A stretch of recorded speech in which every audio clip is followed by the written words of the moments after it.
ರಾಷ್ಟ್ರೀಯ ಹೆದ್ದಾರಿ 169 ಇಂದ್ರಾಳಿ ರೈಲ್ವೆ ಸೇತುವೆ ಕಾಮಗಾರಿ ಆರಂಭಗೊಂಡು ವರ್ಷ ಕಳೆದಿದ್ದು ಇದುವರೆಗೂ ಸೇತುವೆ ಕಾಮಗಾರಿ ಪೂರ್ಣಗೊಂಡಿಲ್ಲ. ಈ ಹಿನ್ನೆಲೆಯಲ್ಲಿ ಕಾಮಗಾರಿ ವಿಳಂಬ ಖಂಡಿಸಿ ಉಡುಪಿ ನಾಗರಿಕ ಸಮಿತಿ ನೇತೃತ್ವದಲ್ಲಿ ಇಂದು ಅಣಕು ಶವಯಾತ್ರೆ ನಡೆಸಿ ಆಕ್ರೋಶ ವ್ಯಕ್ತಪಡಿಸಲಾಯಿತು. ಸಾಮಾಜಿಕ ಕಾರ್ಯಕರ್ತ ನಿತ್ಯಾನಂದ ಒಳಕಾಡು ಅವರು ಅಣಕು ಶವಯಾತ್ರೆ ಮೂಲಕ ವಿಶಿಷ್ಟ ರೀತಿಯ ಪ್ರತಿಭಟನೆ ನಡೆಸಿದರು. ತಕ್ಷಣವೇ ಸೇತುವೆ ಕಾಮಗಾರಿ ಪೂರ್ಣಗೊಳಿಸುವಂತೆ ಆಗ್ರಹಿಸಲಾಯಿತು.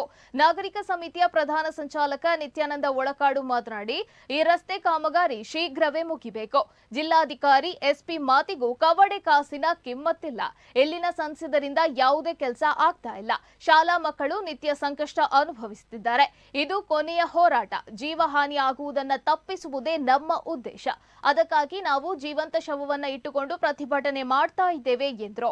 ಈ ಸಂದರ್ಭದಲ್ಲಿ ಹರೀಶ್ ಪೂಜಾರಿ, ವಿನಯ್ ಸಾಸ್ತಾನ, ಗಣೇಶ್ ರಾಜ್ ಸರಳೆಬೆಟ್ಟು, ಯಾದವ್ ಆಚಾರ್ಯ ದೊಡ್ಡನಗುಡ್ಡೆ, ಸತೀಶ್ ಕುಮಾರ್ ಉಡುಪಿ, ನೀತು ನಿಟ್ಟೂರು, ಸಂದೀಪ್ ಕಲ್ಮಾಡಿ, ಬಾಲಚಂದ್ರ ರಾವ್ ಉಪಸ್ಥಿತರಿದ್ದರು.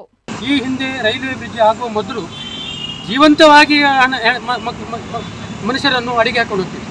ಅದು ಯಾವ ಕಾರಣ? ರೈಲ್ವೆ ಬ್ರಿಡ್ಜ್ ಆಗದ ಕಾರಣ. ಜೀವಂತವಾಗಿ ಇದು ಹೆಣ ಆಗುವಾಗ ನಾನು ಜೀವಂತವಾಗಿ ಹೆಣವಾಗಿ ಒಂದು ಪ್ರತಿಭಟನೆ ಮಾಡೋದು ತಪ್ಪಲ್ಲ. ಯಾಕಂದರೆ ಅದು ತಿಳಿಬೇಕು. ಯಾವುದಾದ್ರು ಕೇಂದ್ರ ಸರ್ಕಾರ ಆಗಲಿ ಯಾವ ಸರ್ಕಾರ ಆಗಲಿ ಅವರಿಗೆ ತಿಳಿಬೇಕು. ಈ DC ಅವರಿಗೂ ತಿಳಿಬೇಕು. ಯಾಕಂದ್ರೆ ಜೀವಂತವಾಗಿ ಶವವಾಗಿರುವುದು ದೊಡ್ಡ ವಿಷಯ ಅದು. ಯಾಕಂತ ಹೇಳಿದ್ರೆ ಸತ್ತ ಹೆಣವನ್ನೇ ತಗೊಂಡು ಹೋಗೋದು ಆಗಿದೆ. ಈಗ ನಾವು ಜೀವಂತವಾಗಿ ಯಾಕಂತ ಹೇಳಿದರೆ ನಮ್ಮ ರೈಲ್ವೆ ಬ್ರಿಡ್ಜಿಯನ್ನು ಆಗಬೇಕು. ಇನ್ನು ಅಲ್ಲಿ ಆಗದೇ ಇದ್ದರೆ ಇಲ್ಲಿ ಬಹಳಷ್ಟು ತೊಂದರೆ ಆಗ್ತದೆ. ಇಲ್ಲಿ ಶಾಲೆ ನೋಡಿ, ಇಲ್ಲಿ ಇಂಗ್ಲೀಷ್ ಮೀಡಿಯಂ ಇದೆ, ಅಲ್ಲಿ ಬಹಳಷ್ಟು ಮಕ್ಕಳು ಇದ್ದಾರೆ. ಅವರಿಗೂ ಎಷ್ಟು ಕಷ್ಟ ಆಗಿದೆ. ಅವರಿಂದ ಮಕ್ಕಳಿಗೆ ತಂದೆ ತಾಯಿಯವರಿಗೆ ಎಷ್ಟು ಕಷ್ಟ ಆಗಿದೆ. ಬಹಳಷ್ಟು ಕಷ್ಟವನ್ನು ಇಲ್ಲಿ ಜನರು ತೊಂದರೆಗೀಡಾಗಿ